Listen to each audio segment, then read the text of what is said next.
government of Ghana pledges to continue with the recent efforts that have led to improved scores in the recently released Corruption Perception Index and the Global Corruption Barometer. You will recall that recently 2 key corruption reports have been released. One is the Corruption Perception Index that, among other things, mostly studies what people think about corruption or the perception. And then there's a Global Corruption Barometer, which also studies what people have actually experienced and how it translates into their views on the fight against corruption. Maybe let me start with the Corruption Perception Index and the score. Very, very simple matter. You would notice the table 1 that exists there, the CPI score from 21. And for CPI, the higher the score out of 100, the better you are doing. The lower the score, the worse you are doing. From 2012, you notice that Ghana was scoring about 45 out of that 100. 46, 48 by 2014, and then the decline started. 47, 43, 40. By the time we were exiting 2016, we had come down to about 43. You would recall the various allegations of corruption and perception and some of the cases that had to go to court beginning in those years. You will notice that from 2018, as the Akufo-Addo administration started its work, we have begun a steady climb up from 40 to 41.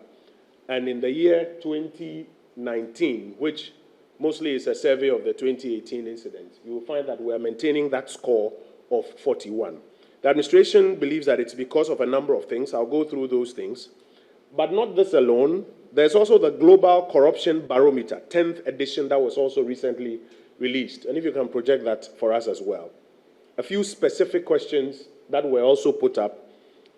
I ask you, colleagues, to pay attention to the screen to my left. So, for example, they benchmark between 2015 and 2019. And they ask simple questions, for example, based on people who used public services in the previous 12 months, bribery rates. Overall bribery rates, people's view is that from 36 in 2015 to about 33 now, that's a downward trend. In education or public schools, from 24% down to about 15%. In health, 17 to about 12. And you find the details there. Even for the police that often is accused of being corrupt. The Global Corruption Barometer, put together by Transparency International and Afrobarometer, suggests that, for example, if you take 2015, it's about 58%. If you come down to 2019, it's come down to about 34%. So there's still a lot of work, but the numbers are speaking for themselves. There's a separate question. Has corruption level changed in the previous 12 months? Benchmark 2015 to 2019. So for those who say corruption is increasing, in 2015, 76% were of the view that corruption was increasing. According to the same survey they put out, by 2019, only 33% hold that view. That's a sharp drop of over about 40%. If you take the flip side, those who think that corruption is reducing, only 8% thought it was reducing in 2015. Today, 36% seem to think so. So when somebody goes around saying that the fight against corruption has been totally lost, that is not the view, as the data shows, when the experts conduct the survey. If you take another question, for example, corruption by institution, that would be to the extreme right. If you can just scroll there to the extreme right. Corruption by institution.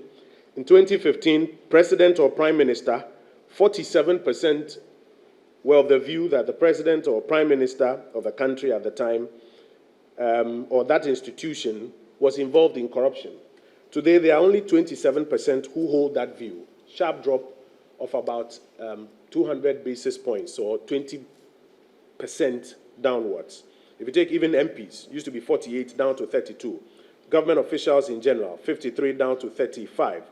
And the list goes on and on and on. The very final question is the government doing a good or bad job of fighting corruption? Those who say a good job, in 2015, this is the benchmark from the report, only 25% thought that the government was doing a good job in its efforts at fighting corruption. In their 2019 data as they put out, 60% hold that view. A bad job, 71% thought the government was doing a bad job then. Only 30% should, hold that view today. That's about 40% drop, or about 400 basis points.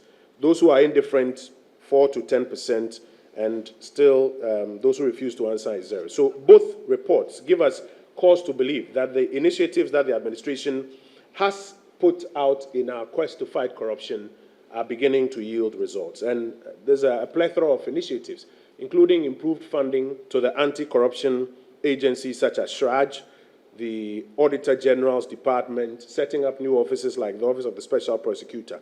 The establishment of the OSP and the appointment that was made there further bolster the kind of things that have been going on to help in our fight against corruption. Now, thorough investigations have also been conducted on all corruption allegations that have been leveled during these last 3 years. And government has also instituted the following measures to minimize human interaction in public services, which contributes to a lot of corruption.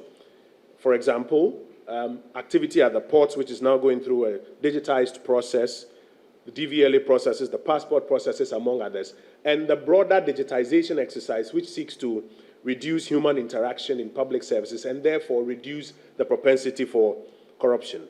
While government continues to perform its role in the fight, it urges the broader society and stakeholders to complement our efforts in this battle.